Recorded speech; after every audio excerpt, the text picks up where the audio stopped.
అక్రమ కేసులకు భయపడేది లేదని చట్టపరంగా పోరాడతామన్నారు మాజీ శాసనసభ్యులు గోపిరెడ్డి శ్రీనివాస్ రెడ్డి. గుంటూరు రోడ్లోని వైఎస్ఆర్ కాంగ్రెస్ పార్టీ కార్యాలయంలో జరిగిన విలేకరుల సమావేశంలో మాజీ శాసనసభ్యులు గోపిరెడ్డి శ్రీనివాస్ రెడ్డి మాట్లాడారు.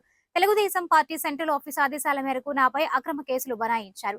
ఎటువంటి సాక్ష్యాలు లేకుండా అవాస్తవ ఆరోపణలతో ఒక మతిస్థిమితం లేని బ్లాక్ మెయిలర్ వ్యక్తి పట్టిన ఆరోపణల మేరకు నాపై అక్రమ కేసులు బనాయించడం దుర్మార్గమన్నారు. కేసు పూర్వాపరాల్లోకి వెళితే పమిడిపాడుకు చెందిన కొల్ల సాంబశివరావు అనే వ్యక్తి ఎవరో నాకు తెలియదు. అతని ముఖం కూడా ఇంతవరకు నేను చూడలేదు.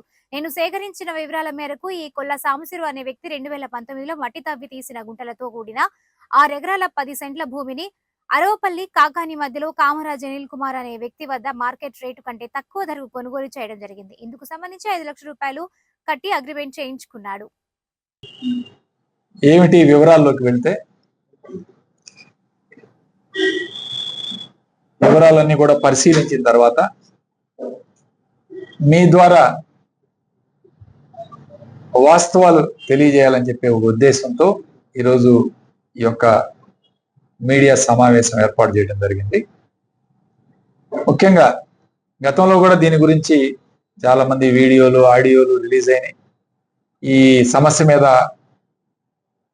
అవగాహన కూడా కొంతమందికి ఉంది. అయితే వివరాల్లోకి వెళ్తే సాంబశివరావు అనే వ్యక్తి, పమిడిపాడు గ్రామానికి చెందిన సాంబశివరావు అనే వ్యక్తి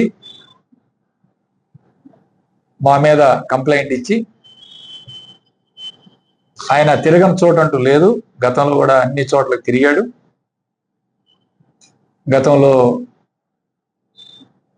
ఎస్పీ గారికి, డీజీపీ గారికి, జగన్ గారికి అయితే ఇబ్బందులు పెట్టాలనే ఒక ఆలోచనతో ఈరోజు ఈ తెలుగుదేశం కూటమి ప్రభుత్వం పనిచేస్తుంది.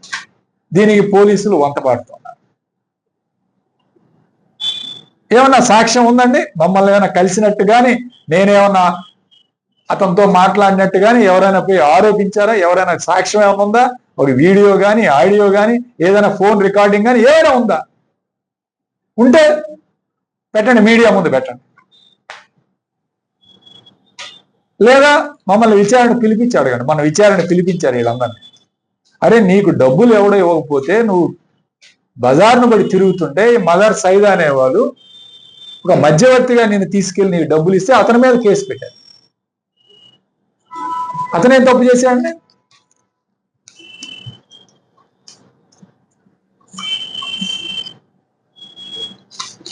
వాళ్ళ బావమరుదుల కేసు, వాళ్ళ బావమరుదుల మీద కూడా కేసు పెట్టాడు. గాడిపర్తి శ్రీనివాసరావు, గాడిపర్తి ఉదయ్ కుమార్, వీళ్ళందరూ కూడా వాళ్ళ బావమరుదులు. వాళ్ళ మీద కూడా కేసులు పెట్టాడు. ఇతను ఒక మతిస్థిమితం లేనివాడు. ఇతన్ని పట్టుకొని మీరు కేసులు ఫైల్ చేస్తున్నారే, ఏం తప్పు చేసాం మేము? ఎక్కడ ఏదైనా అతను చేసిన ఆరోపణలో ఒక వాస్తవం ఉందా? ఒక వాస్తవం ఉంటే నిరూపించండి. లేదా దానికి ఏమైనా సాక్ష్యాలు ఉన్నాయా? ఇన్నిసార్లు తిరిగాడు ఇన్ని పోలీస్ స్టేషన్స్ లో, ఎవరికి లేని ఈరోజు ఎందుకు రిజిస్ట్రేషన్ చేయాల్సి వచ్చింది కేసు? 4-5 సంవత్సరాల నుంచి తిరుగుతా ఉన్నాడు ఇతను. ఇతను ఎవరు కూడా పట్టించుకోకుండా పక్కన పడేశారు. ఇతను ఒక మతిస్థిమితం లేనోడు, ఆర్థికంగా ఇబ్బందులు పడుతూ అతను బ్లాక్ మెయిల్ చేయాలని మమ్మల్ని అడ్డం పెట్టుకొని ఈరోజు ఎంతో మందిని బ్లాక్ మెయిల్ చేయాలని ప్రయత్నం చేస్తుంటే అతన్ని మీరు